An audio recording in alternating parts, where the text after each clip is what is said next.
माणसानं या नरदेहात येऊन सर्वच काही केलेले आहे, पण जे करायचं ते विसरलेले आहे.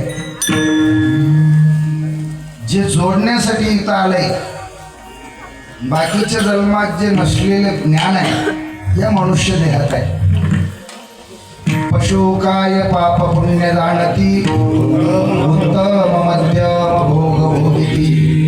पशुला पापन पुण्य समजत नाही आणि म्हणून मनुष्य देहामध्ये याच्यासाठी आलेले आहे.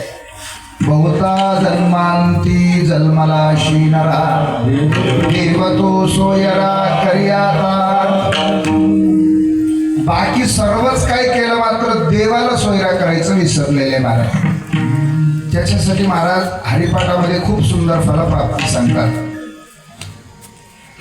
हरिवीण जन्म नरकची पै जाणा यमाचा पाहुणा प्राणी होय. देवाला विसरलेली विसरली तया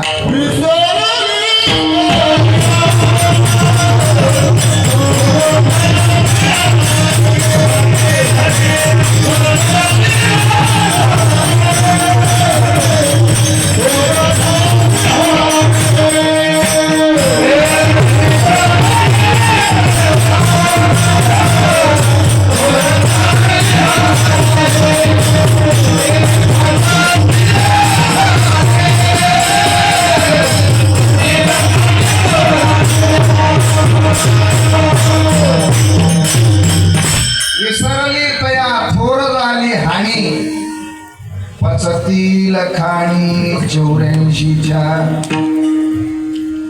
बाकी सर्वच केलं, मात्र त्या देवाला जोडायचं विसरलेले मला. त्यासाठी लक्षात आलं म्हणून एक समर्पक दृष्टांत असा आहे, सांगून जातो. एक शाहूकार सुंदर असं धनवान संपत्तीवान आणि फ्लॅट सोनं नाणं जमिनी सर्व सर्व सर्व पदशीर.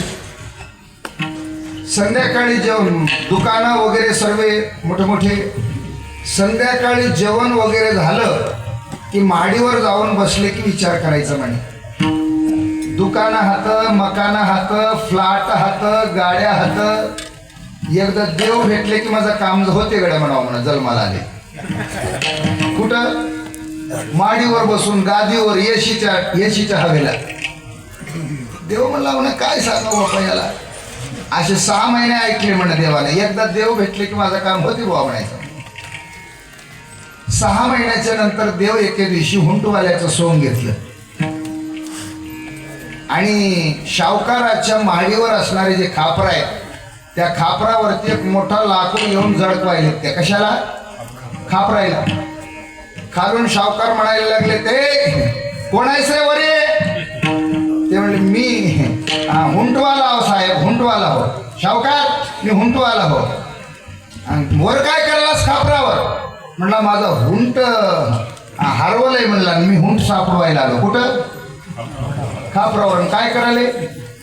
बटाटी घेऊन जडकायले. कशाला? खापरायला. मधातून ते शाहूकार म्हणला पिसास काय रे म्हणला. खापर जडकिल्यानं कुठं देव सापडते होय ना. खापरच जडकिल्यानं कुठं हुंट सापडते होय म्हणला. ते मधातून शाहूकार तसं म्हणल्याबरोबर वरून देवानं सांगितलं पिस मी नाही म्हणला, पिस तू आहेस म्हणला. येशीच्या हवेला बसून पायावर पाय मारून रोज तुपाचं जेवण करलास म्हणला. 1.25 हाताच्या गादीवर झोपलास म्हणला. तुझ्या बापाला बांधून ठेवलंय का म्हणला देवाला. देव असं सापडते होय म्हणला. काहीतरी त्या देवासाठी परमार्थ वगैरे काहीतरी वैराग्य काहीतरी आपलं स्वतःचं त्याग काहीतरी असावं लागते की नाही म्हणला. झाला हा मुद्दा मारा. आणखी नाही पुढे जाऊन जर सांगायचं असेल तर भजन करा सांगून जातो. विठाल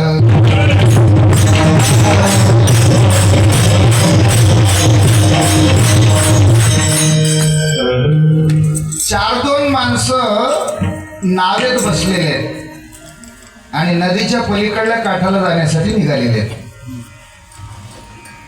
आणि रिकामा बसल्याबरोबर माणसं काहीतरी विषय निघतंय माणसाचा, गप्पा मारायला सुरुवात करतात.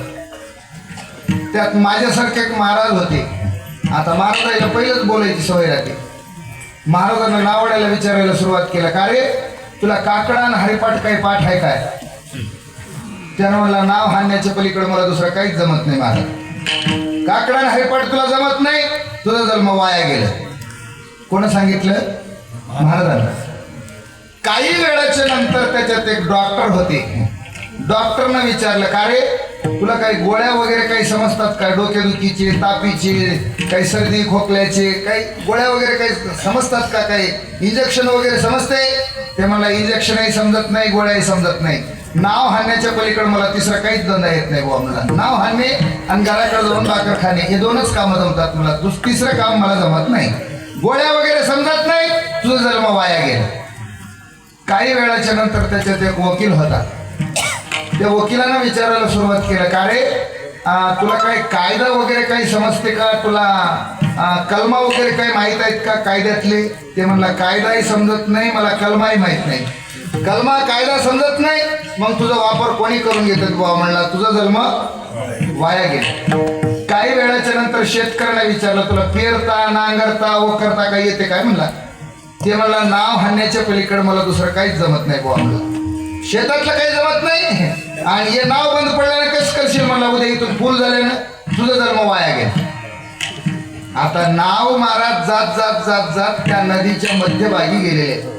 मध्यभागी फार मोठा एक गोटा होता. यायला बोलण्यात ते नाव जाऊन मोठं त्या गोट्याला जाऊन आणि खालून नाव फुटलं, मधात पाणी येऊ लागलं.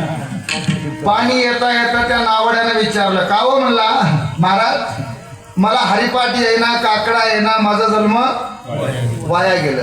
डॉक्टरला म्हणला, डॉक्टर साहेब मला गोळ्या जमणार, माझा जन्म वाया गेला. वकिलाला म्हणला, वकील साहेब मला कायदा वगैरे समजत नाही, माझा जन्म वाया गेला. शेतकऱ्याला सांगितलं, मामा मला नांगरायला वकरायला जमत नाही, म्हणला पेरायला जमत नाही, माझा जन्म वाया गेला. तुम्हाला सर्वेला आता पोवायला येते काय? म्हणलं तुम्हाला सर नाव फुटलंय म्हणला खालून, पाणी यायला लागलंय, म्हणला पोवायला येते काय? म्हणलं तुम्हाला आता. ते म्हणले आम्हाला पोवायला येत नाही. माझा जन्म वाया जाते की नाही ते पुढचं राहिलं म्हणला, पण आता तुम्हाला पोवायला येत नसल्यामुळं तुमचं जन्म नक्की वाया जाते बघा. म्हणलं नाही तरी जन्म गेला.